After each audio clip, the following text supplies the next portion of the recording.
And now, just when we thought we were turning a corner, there's a new variant, another surge in cases. It feels like deja vu. And I know you're all asking, will we ever get through this? Yes, we will. We're New Yorkers. We've been knocked down before, we've been counted out. But in response, we never fail to defy the odds and rise to new heights. New York always rises from the ashes. And that is what I believe. This is not a moment of despair, but a moment of great possibility.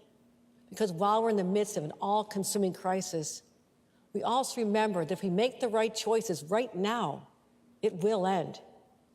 First, we must weather the storm around us. And that means controlling this virus, but not letting it control us. When I took office, we immediately enacted a comprehensive pandemic plan. And we've continued to adapt as new variants like Omicron have emerged. We're doing everything we can to keep New Yorkers healthy, setting policies that have made our vaccination rate one of the highest in the country, activating a military-style operation with vaccine test sites, deploying the National Guard to our hospitals and nursing homes, and sending out 37 million kits across the state. During this winter surge, our laser focus is on keeping kids in school, businesses open, and New Yorkers' lives as normal as possible. We're attacking this virus head-on, armed with a tactical, science-based approach, and we are ready for whatever comes next. But as we all know too well, this is more than a public health crisis. We now need to support the people, the places, the industries that were hit the hardest, starting with New Yorkers who've been on the front lines since day one.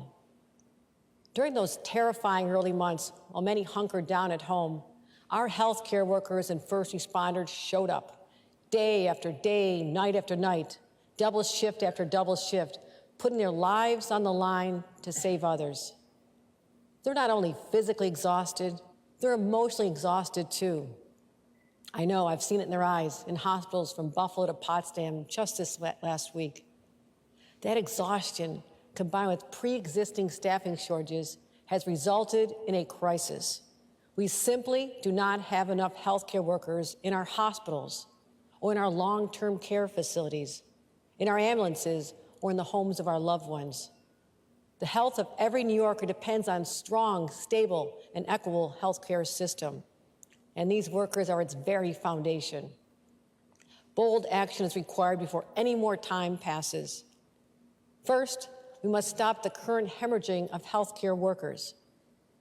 And we're going to do it, not just by saying we owe them a debt of gratitude, but actually paying them the debt we owe, starting with a retention bonus of up to $3,000 for our health and direct care workers that'll help drive salaries throughout the healthcare workforce.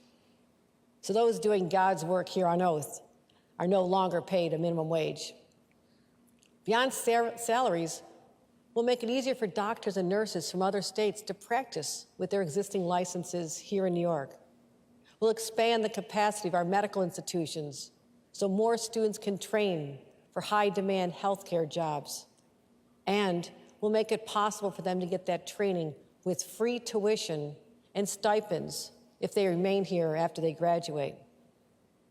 A once-in-a-lifetime pandemic demands a once-in-a-lifetime response. And that's why I'm setting an ambitious goal to grow our healthcare workforce by 20% over the next 5 years.